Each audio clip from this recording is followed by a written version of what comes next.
ने ब्रह्मानंद नेताम को भानु प्रतापपुर से प्रत्याशी बनाया, जो विधानसभा उपचुनाव के लिए 17 नवंबर को नामांकन भरेंगे।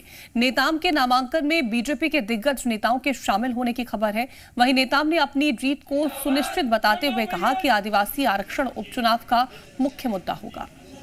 सरकार जब से आई है तब से गरीब परिवार हो, चाहे या आदिवासी समाज हो, चाहे पिछड़ा वर्ग के समाज हो, हमारे युवा बेरोजगार साथी हो, चाहे अधिकारी कर्मचारी हो, हताशा और निराशा है। निश्चित ही इस भानु प्रतापपुर विधानसभा में हमारी जनता जनार्दन बिल्कुल ही मनसा बना चुकी हैं, बिल्कुल तैयार हैं। इस सरकार को मजा चखाएंगे और निश्चित ही कमल फूल में अपनी बहुमूल्य वोट दे करके इस भानु प्रतापपुर विधानसभा में कमल फूल में भारतीय जनता पार्टी को प्रेजेंट मतों से विजय दिलाएंगे। भानु प्रतापपुर उपचुनाव के लिए बीजेपी ने ब्रह्मानंद नेताम को अपना प्रत्याशी बनाया, जिस पर तंज कसते हुए कांग्रेस जीत का दावा कर रही है और जल्द ही कांग्रेस प्रत्याशी के नाम की घोषणा करने की बात कांग्रेस कर रही है।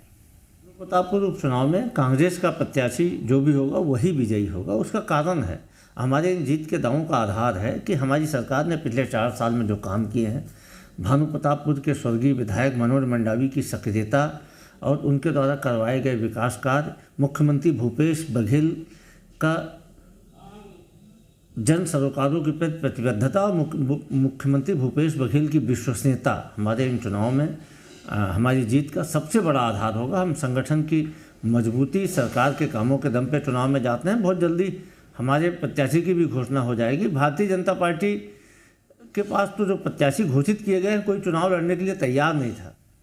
भानु प्रतापपुर उपचुनाव में बीजेपी ने ब्रह्मानंद नेताम को प्रत्याशी बनाया। नेताम के नाम की घोषणा करने के बाद ही पूर्व सीएम रमन सिंह ने उपचुनाव में जीत का दावा किया। साथ ही प्रदेश सरकार पर निशाना साधते हुए धर्मांतरण पर सुप्रीम कोर्ट की टिप्पणी का समर्थन भी किया। आरक्षण को लेकर विशेष सत्र बुलाए जाने पर रमन सिंह ने कहा कि उपचुनाव को देखते हुए ऐसा किया जा रहा है। रमन सिंह ने गुजरात चुनाव पर सीएम के दिए गए बयान पर पलटवार किया। भानु प्रतापपुर का चुनाव निश्चित रूप से एक कांग्रेस के 4 साल के कुशासन का जनता के द्वारा करारा जवाब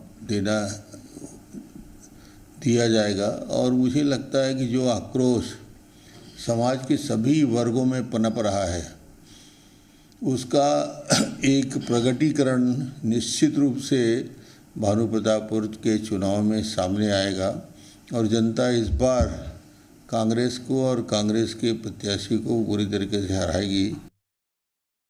उसको तो ये चिंता करना चाहिए कि उनके विधायक कितने लौट के आएंगे। कांग्रेस की जो जमीन खिसकती जा रही है, जनाधार खिसकता जा रहा है, कांग्रेस के प्रति जिस प्रकार आक्रोश पूरे छत्तीसगढ़ में दिख रहा है, तो भूपेश को बीजेपी की चिंता नहीं करना चाहिए। बीजेपी पूरे धमाके के साथ, पूरी ताकत के साथ आने वाले चुनाव में जीत के आ रही है। अब भूपेश का जो छल की राजनीति है, आतंक की राजनीति है, दबाव की राजनीति है, बदले की राजनीति है, उसका सबका जवाब इस बार के विधानसभा चुनाव में जनता देगी।